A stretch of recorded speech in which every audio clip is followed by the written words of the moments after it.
আসসালামু আলাইকুম প্রিয় দর্শক, অন্য মঞ্চের আলাপচারিতায় আপনাদের সকলকে আমন্ত্রণ জানাচ্ছি। উত্তরায় যে যুদ্ধ বিমান বিধ্বস্ত হলো, এটা নিয়ে কিন্তু আলোচনা এখনো চলছে।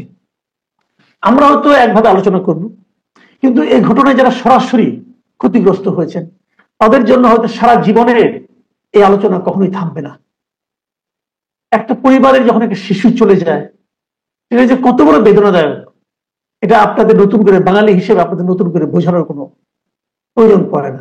তারপর আলোচনা চলছে এবং সবচেয়ে দুর্ভাগ্যজনক হলো কত লোক সেখানে মারা গেছে।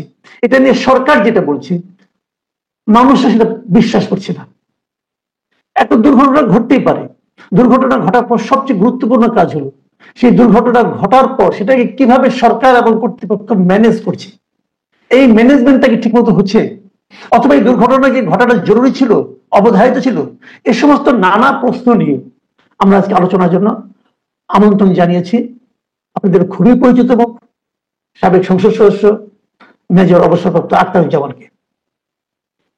জনাব আখতারুজ্জামান, আপনাকে আমাদের অনুষ্ঠানে স্বাগত জানাচ্ছি।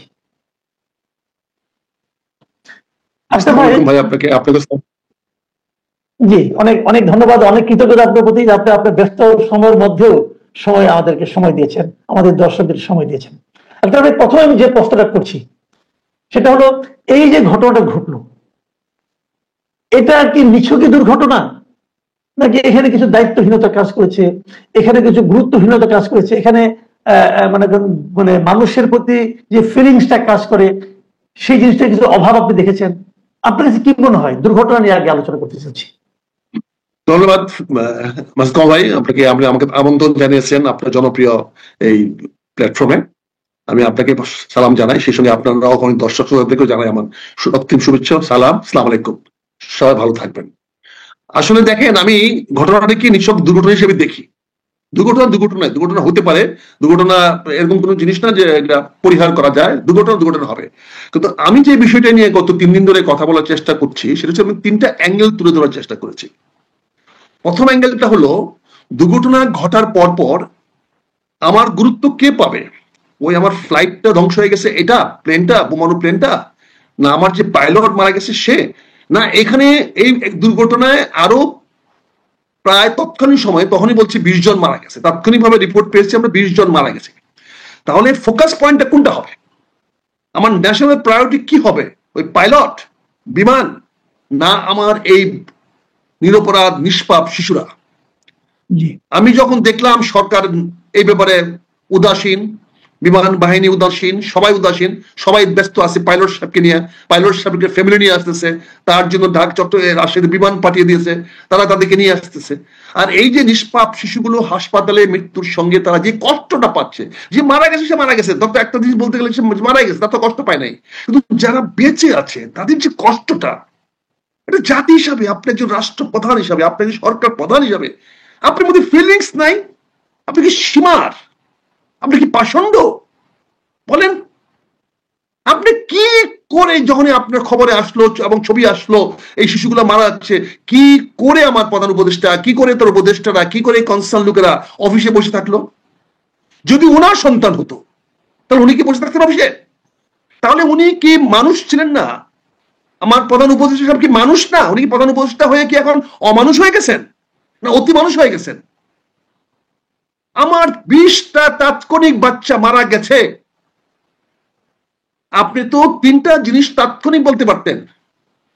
আপনি আশপাশে যতগুলো হাসপাতাল আছে, আপনার অ্যাডভাইজারকে বলতেন অবিলম্বে বলে দাও সমস্ত হাসপাতালে ইমার্জেন্সি গুলো খুলে দাও, 20টা 25টা করে বেড খালি করো। কারণ এগুলো তো ব্যবস্থা নিতে হবে, কারণ কোনো হাসপাতালে তো এক্সট্রা বেড নাই, খালি করে রাখছে না কোনো বেড। আপনি সিএমএসে নিয়ে আসলে তো বেড খালি পাবেন না, ডাক্তার তো রেডি না। আপনি তাৎক্ষণিকভাবে প্রতিটা হাসপাতালে 10 জন 15 জন 20 জন করে ডাক্তারকে সামন করলেন না কেন? কেন তাদেরকে নির্দেশ দিলেন না এবং উত্তরের আশেপাশে সকল হাসপাতালগুলোকে 20টা বা 50টা করে বেড, ইমার্জেন্সি বেড খালি করার নির্দেশ কেন দিলেন না? এটা দিতে কয় সেকেন্ড লাগে, কয় মিনিট লাগে? আপনার যদি এত লেট হেডেড মাথা হয়, আপনার চিন্তা যদি এত ব্যাকডেটেড হয়, আপনার যদি রিয়াকশন এত দেরিতে হয়, তাহলে how can you run the country? আপনি দেশ চালাবেন কি করে? আপনারা জানেন উত্তরাতে 3-4টা মেডিকেল কলেজ আছে, উত্তরাতে কয়েকটা হাসপাতাল আছে, আমার এখানে ওই কুর্মিটোলা বিশাল বড় হাসপাতাল আছে, সিএমএইচ আছে, বিমান বাহিনীর হাসপাতাল আছে। আপনি একটি অর্ডারে কেন বলে দিলেন না প্রতিটা হাসপাতালে 50টা করে বেড খালি করেন, অক্সিজেন নিয়ে আসেন, বার্নিং এর জন্য ইনস্ট্রুমেন্ট রেডি করেন, এবং ডাক্তার 100 ডাক্তার 200 ডাক্তারকে সামন করেন, they should be available at once on the bed. রুগী আসবে, ট্রিটমেন্ট শুরু হবে, তার নাম ধাম বাপের নাম দাদার নাম লেখার কোনো দরকার নাই, treat them fast. That was the real reaction of any responsible person, whatever the government বলেন যাই কিছু বলেন, he has failed to react.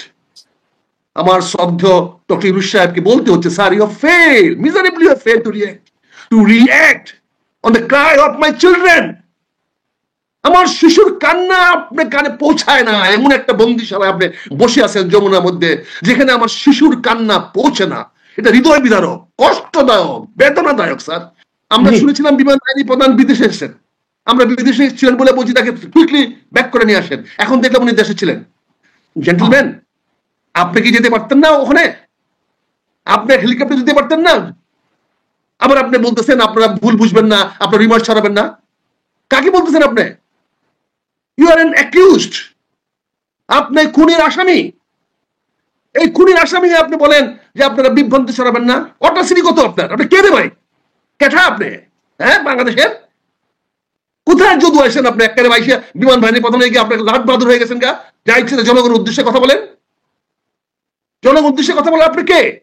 আমি প্রশ্ন করছি, আপনি কে জনগণ উদ্দেশ্যে কথা বলার? জনগণ কিন্তু আপনার বাবার তালুকে বাস করে নাকি জনগণ উদ্দেশ্যে আপনি কথা বলবেন?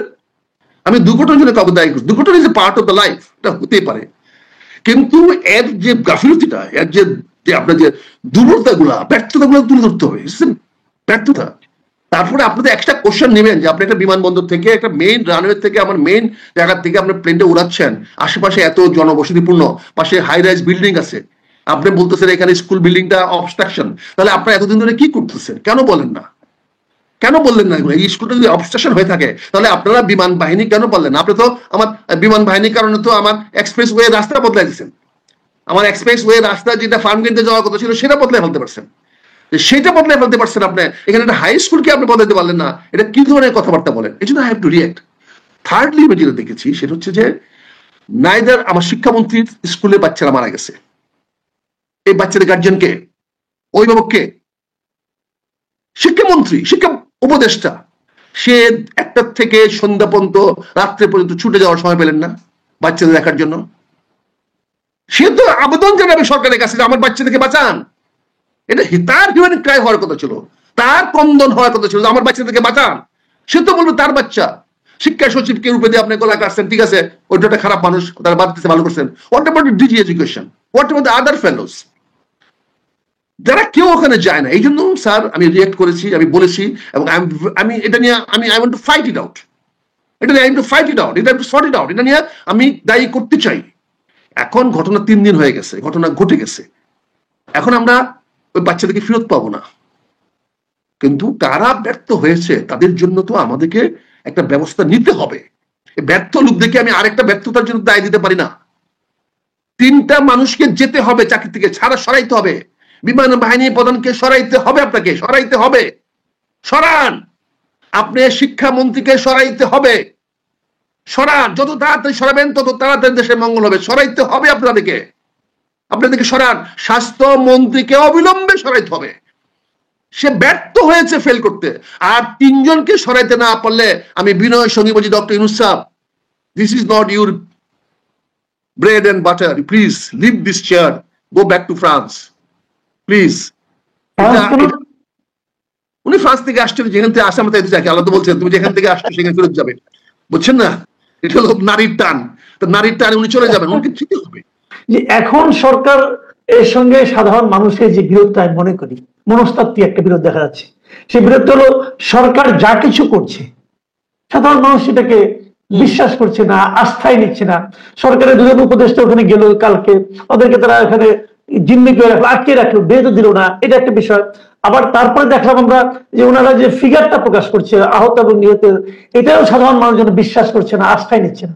এই যে সরকারের প্রতি মানুষের যে আস্থাহীনতা, এটাকে কিভাবে ওভারকাম করা যাবে, অথবা এটা কেন হচ্ছে?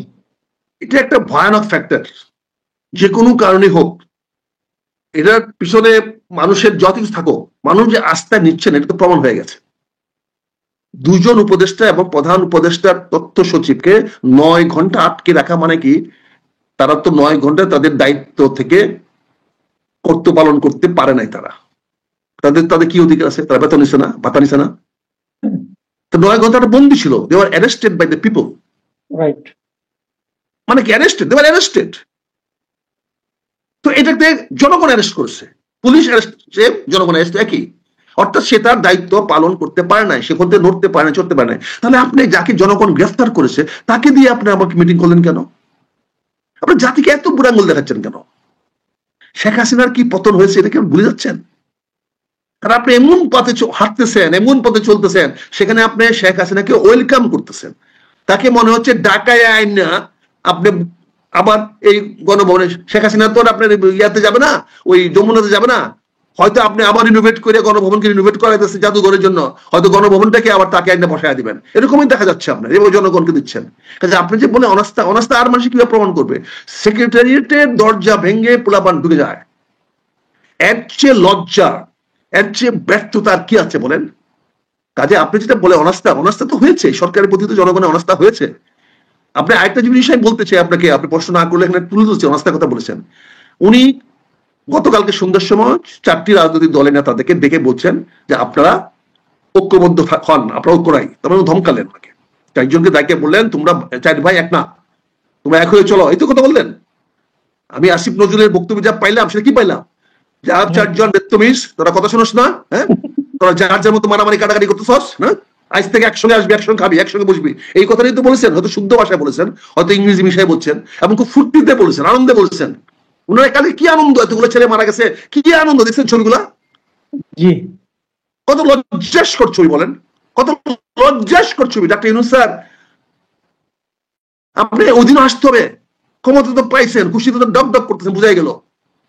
তার মানে আপনি ল্যাঙ্গুয়েজ দেখাচ্ছেন বিদেশি থেকে, যারা আপনাকে অ্যাপয়েন্টমেন্ট দিয়েছে যে আপনি সেফ আছেন, ইউ আর কন্ট্রোলিং এভরিথিং। আর 4 জনকে ডাকায় না কান ধরে বসালেন, উঠালেন, আর বলে সাবধান, তোর ঐক্যবদ্ধ চলবি, আর মারামারি কাটাকাটি করবি, এটা তো বলে দিচ্ছেন। ঐক্যের কথা বললেন, তাহলে 4 জনের ডাকলেন কেন? পরের দিন 10 জনের ডাকলেন কেন? তো ঐক্যটা কে ভাঙলো? 58টা রাজনৈতিক দল আছে, আপনি বলে দেন আওয়ামী লীগকে ডাকবেন না, জামাত জাতীয় পার্টিকে ডাকবেন না, বা জাসদকে ডাকবেন না, বলে যে এই 10টা পার্টি হলো ফ্যাসিস্ট পার্টি, এদেরকে ডাকবো না।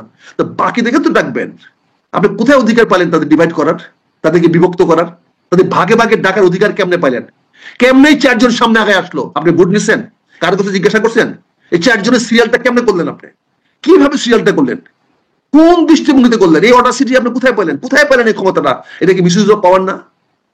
এখানে আরেকটা জিনিস, আরেকটা দেখেন, একটা জিনিস ওনারা আলোচনা করলেন। আমি কিন্তু কালকে খুব ভেবেছিলাম যে ওনারা বোধহয় এই যে বিমান দুর্ঘটনা, এই যে নিহত বাচ্চারা এবং আহতদের চিকিৎসা নিয়ে এগুলোই আলোচনা করবেন, কিন্তু আমি যেমন আলোচনা করলাম পলিটিক্স নিয়ে, এই জিনিসটা কিন্তু আমার কাছে ঠিক মানে অমানবিক মনে হয়েছে। আমি জানি না আপনার কাছে এটা কিভাবে দেখবেন। কামাল ভাই, আমি তো মনে করছি আপনি তো এটা আরো ভালো বোঝা উচিত ছিল। সরি, আমি এটা আপনাকে নেগেটিভ হতে বলতেছি। না না না, ঠিক আছে। এইটা মিটিংটা উনি কেন করেছেন? উনাকে যারা অ্যাপয়েন্টমেন্ট দাতা, জি, তাদেরকে দেখাইতে হবে যে উনি সবকিছু নিয়ন্ত্রণ রেখেছেন। উনি হাসি খুশি ভাবে সবাইকে বসাইছেন, ছবি উঠাইছেন, এবং সেখানে আলী রিয়াজ প্রেজেন্স আছে। আলী রিয়াজ কেন? Ali Riaz is a representative of some link. Ali Riaz একটা লিঙ্কের মিডল ম্যান। এখানে ওই ইয়া যে কি বলে মনির হায়দার, তাদের ব্যাকগ্রাউন্ডটা কি, তারা কাদের লোক, তাদেরকে ডাকে নিয়ে আসছেন। মনির হায়দার খালি বারবার গ্লাস বদলাচ্ছে, গ্লাস বদলাচ্ছে। আপনি একটা চিন্তা করেন, আপনি তো মিডিয়ার ম্যান, এরকম ছবি কেউ দেখায় টিভিতে? হাসতেছেন, খাইতেছেন, সবার মুখে খাবার, এরকম ছবি কেউ ভিডিওকে আউট করে? কেউ আউট করে? কিন্তু এটাতে কি দেখাচ্ছে? কনফিডেন্স দেখাচ্ছে বিদেশি লোক দেখে, যে হি সো কনফিডেন্স। কিছু হয় না, হি ওয়াজ হাসি খুশি। সকল 4টা বড় বড় বিরোধী দলকে নাকে রশ্মিতে বাইন্দা নিয়ে এসে বসায় রাখছে, আর উনি হাসতেছেন, খুশিতে ফুর্তিতে আছেন। So this is, he has served that purpose. But আপনি যে প্রত্যাশা করতেছেন, এই প্রত্যাশা কার কাছে করতেছেন? এই প্রত্যাশা তো জনগণের নেতার কাছে করতে পারতেন। আজকে রাজনীতিবিদ যদি হইতো ওখানে, তাহলে জবাবদি করতে হইতো। আমি ভাবতেও পারি না যে উনি আমার দেশের সরকার প্রধান হয়ে আজকে 32টা বাচ্চা, নিষ্পাপ শিশু মারা গেল, উনি একটা বাচ্চার মার কাছে মাথা হাত রাখতে পারলেন না। ওনার নিরাপত্তা কি এতই উনি পারলেন না একবার গিয়া হাসপাতালে গিয়ে একটা বাচ্চার মাথায় হাত বোলায় বলতে, বাবারে আমি চেষ্টা করতেছি, তোমাদের যা হয়েছে হয়েছে, আমি আর যেন না হয় সেই চেষ্টা করতেছি।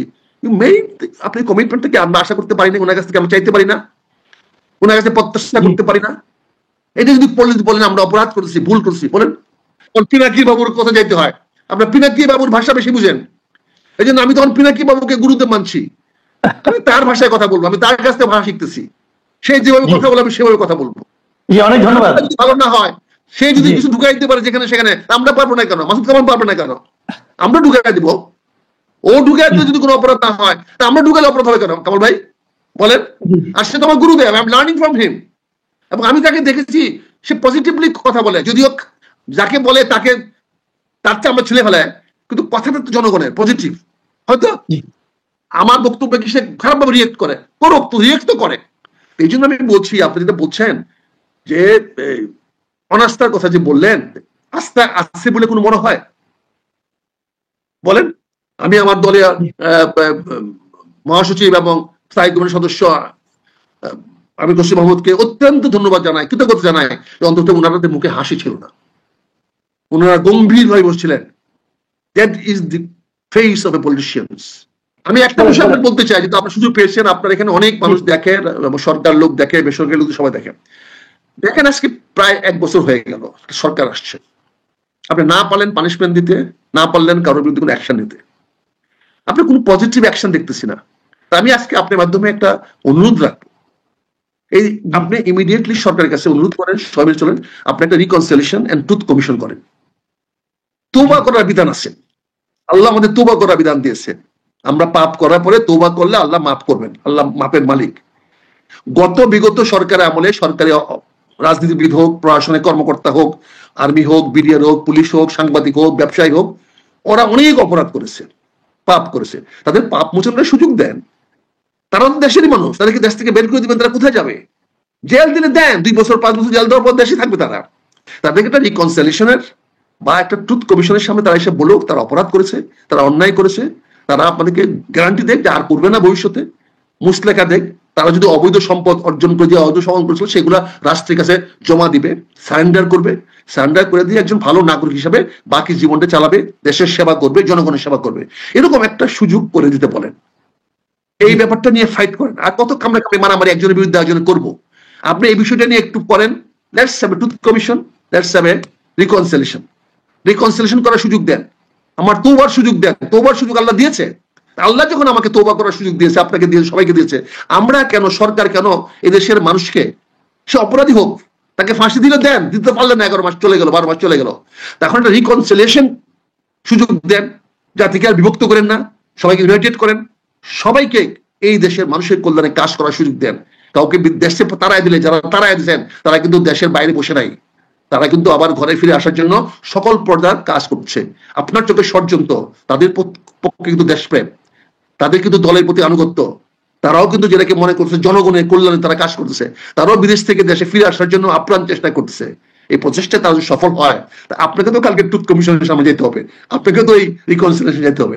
তা আপনার মাধ্যমে আমি আজকে সুযোগ পেয়েছি, কামাল ভাই, আপনার অগণিত লোকজন দেখে আপনার অনুষ্ঠান সবাই শুনে, এই জন্য আমি এই প্রস্তাবটা আপনার কাছে রাখলাম, আপনি দয়া করে একটু হাইলাইট করেন যে রিকনসিলিয়েশন করে আপনি সবাইকে, এই জাতির মানুষকে ঐক্যবদ্ধ করেন, সবাইকে দেশের সেবা করার কাজ করার সুযোগ দেন। মানুষ ভুল করে, ভুল করেই বলে সাজা পাইতে হয়, পানিশমেন্ট হয়, ফাঁসি হয়, কিন্তু তারপরেও আল্লাহ বলেছেন তওবা করলে মাফ করে দেন, তওবার একটা সুযোগ সৃষ্টি করে দেন।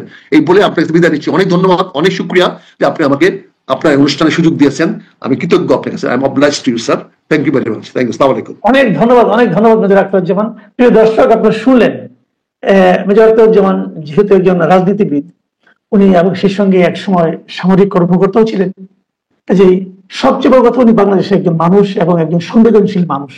ওনার এই 3টা পরিচয় কিন্তু ওনাদের কথা, ওনার কথায় আমরা পেলাম। আপনারা শুনলেন, আপনাদের কেমন লাগলো আমাদের লিখে জানাবেন।